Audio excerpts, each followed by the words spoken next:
হৰ হৰ মহাদেৱ আহক আমি নগাঁৱৰ ভেৰভেৰিস্থিত নৰসিংহ ক্ষেত্ৰত স্থাপন হোৱা মহামৃত্যুঞ্জয় মন্দিৰ ভাগক প্ৰত্যক্ষ কৰোঁ কিমান ধুনীয়াকৈ সজাই পৰাই তোলা হৈছে আৰু আমি মন্দিৰ ভাগৰ কিছু ইতিহাস আৰু ইয়াৰ বিষয়ে আমি জানো আহক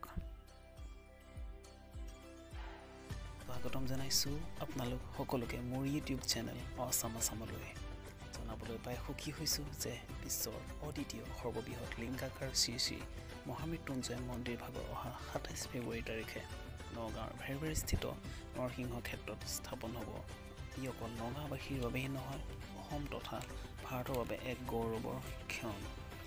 ২০০১ চনতেই বাবা শ্ৰী শ্ৰী ভৃগুগিৰি মহাৰাজে মৃত্যুঞ্জয় সাধনাৰে আৰু শুক্ৰাচাৰ্যই মৃত্যুঞ্জয় বিদ্যাৰে বহু হেজাৰ বছৰ পূৰ্বে এই ভূমিতে মৃত্যুঞ্জয় স্থাপন কৰিছিল বুলি জনা যায়। ২০০৩ চনত বাবা শ্ৰী শ্ৰী ভৃগুগিৰি মহাৰাজৰ সংকল্পত মন্দিৰৰ নিৰ্মাণ কাৰ্য আৰম্ভ কৰা হৈছিল। পুৰণি ইতিহাসক প্ৰমাণ কৰি ২০০৪ চনত মন্দিৰৰ নিৰ্মাণ কাম আৰম্ভ কৰি থকা অৱস্থাতে ৫২ নং পাইলৰ ৩৭ ফুট মাটিৰ তলৰ পৰা গুৰু শুক্ৰাচাৰ্যই সাধনা কৰি যজ্ঞৰ বিভূতি যজ্ঞকাষ্ঠ শিলিখা ধূনা আদি যজ্ঞত ব্যৱহৃত সমলসমূহ উদ্ধাৰ কৰা হয় আৰু তেতিয়াৰ পৰা নিৰ্মাণ কাৰ্য অবিৰতভাৱে চলি আছিল। ই সম্পূৰ্ণ হ'ল আৰু অহা ২৭ তাৰিখে এই পবিত্ৰ ক্ষণত এই মন্দিৰ ভাগৰ শুভ উদ্ঘাটন হ'ব। আপোনালোকে চাই আছে মন্দিৰৰ ভিতৰ চৰা কিমান ধুনীয়া লাগিছে, কিমান ধুনীয়াকৈ মহাদেৱ অৰ্থাৎ ভগৱান শিৱৰ প্ৰতিচ্ছবি তেখেতৰ বিভিন্ন ৰূপ অংকন কৰা হৈছে। চাওকচোন কিমান ভাল লাগিছে, আপোনালোকেও চাই থাকক।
বাহিৰৰ পৰা অৰ্থাৎ সন্ধিয়াৰ এটা ভিউ দেখুৱাবলৈ চেষ্টা কৰিছোঁ।